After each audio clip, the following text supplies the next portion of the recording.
Hey, everybody, and welcome to the Friday digital edition of Intentional Talk presented to you by Toro. It's Millar, it's Rose, and we've got the Tucker brothers. We've got Cole and Carson. And first of all, Carson, congratulations. The reason you're not sitting next to your brother is because you were selected one pick in front of him.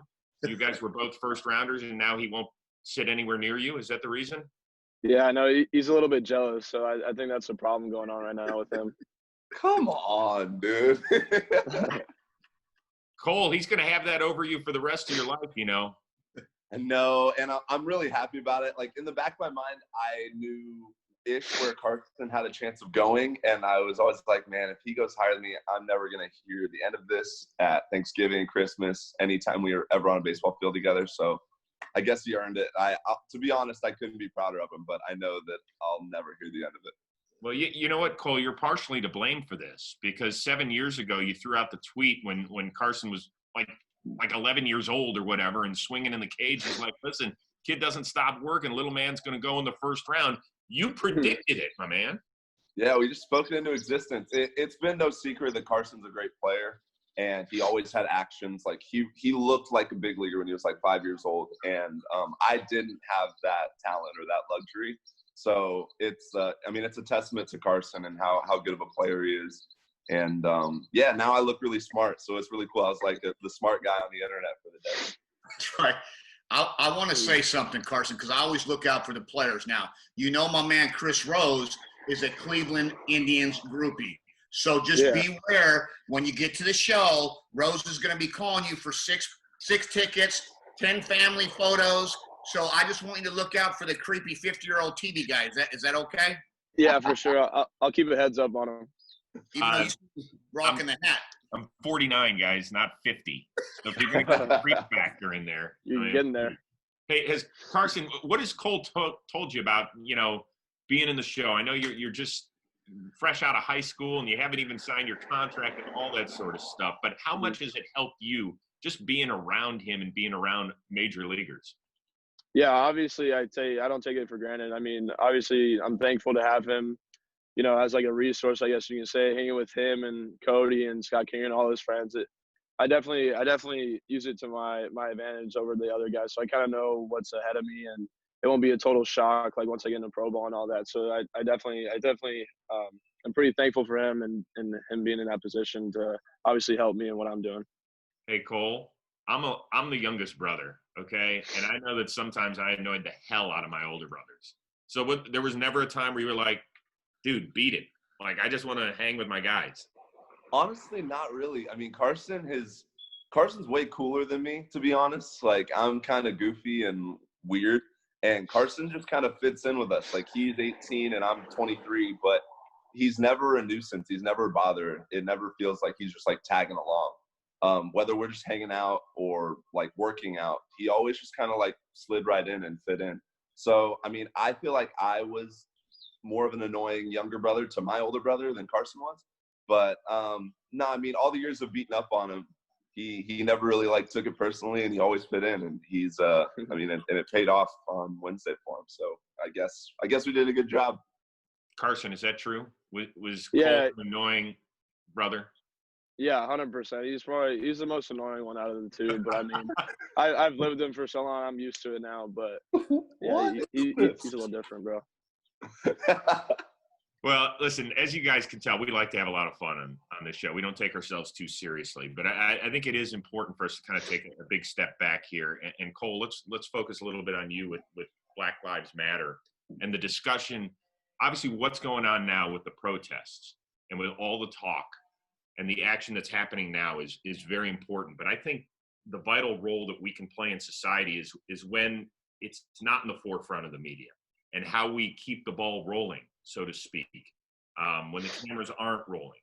What role should baseball play as we continue to advance the discussion, in your opinion?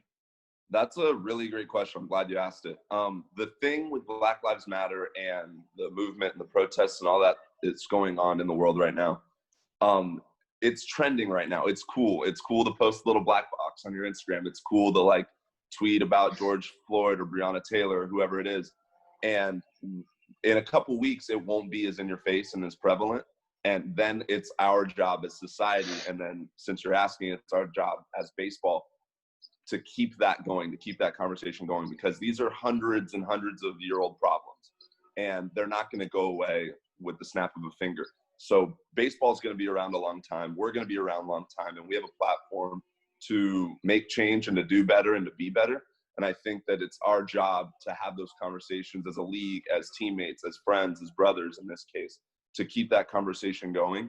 And it's going to take everybody. It's going to take Black people, white people, every kind of people on earth to move this problem forward and to essentially eradicate it. So I think we have a lot of strong voices in the league to keep that forward, or to keep that conversation going forward. Very good. That's well said. And you know what? Education's number one. I agree. We have to be better as people, society, baseball, use the stage properly. So I appreciate that. I do appreciate this, though. Opening day didn't happen. But as a family, y'all got together in a nice stickball game. And that's old school backyard baseball, announcing some Dodger names or whoever you grew up loving and growing up. But this was cool. I think this is you catching, if I'm not mistaken, Cole. Is this correct? That's me. I was throwing on the gear. Have you ever caught before the stickball game?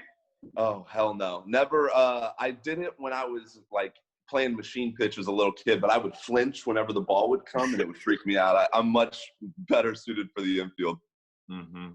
Hey, Carson, who's the guy up at the dish? Do you know who that is? Because he's up there. He's got the Barry Bonds like elbow guard. I mean, it is stickball after all, right? This isn't Major League Baseball we're playing. Yeah, it is. Is that Cody maybe? Or is that Murph? That's Murph.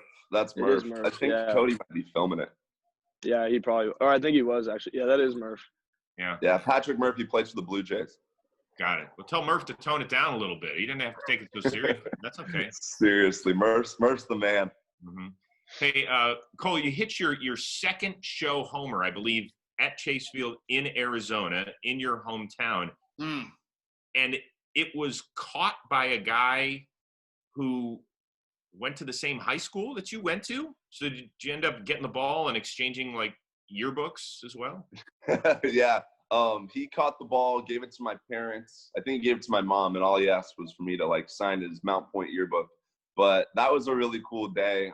Carson and everyone that I feel like I've ever known was there.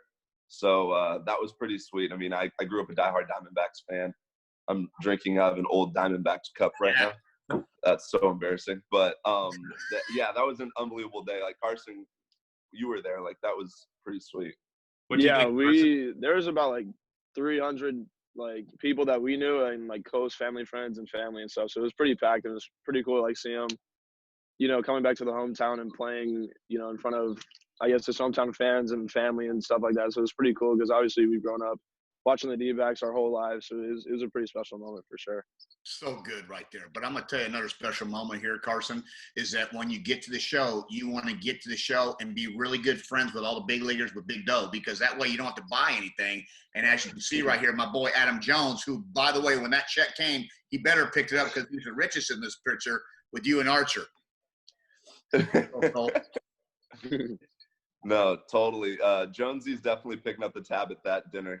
And Jonesy will be the first to tell you, man. He's like, man, I made $100 million in this game. I'm good. I got it. So Carson, you have that to look forward to. You need Lindor and all those guys in Cleveland and Luke Lowe to take you out and pay for everything. Yeah, my boy Luke Lowe. Now, next up, this next picture. Now it looks like you guys were in a boy band here. We got Scott Kingery and Cody Bellinger. What do we got here? Yeah, so our friend Graham came up with this brand called Off Season. Carson wears it, I wear it, we all wear it, and it's really cool. And we needed to like take pictures in the stuff, so that's our boy band photo, and that's my friend Graham's clothing brand. Yeah, Carson, I have a feeling your brother thinks that he is a model.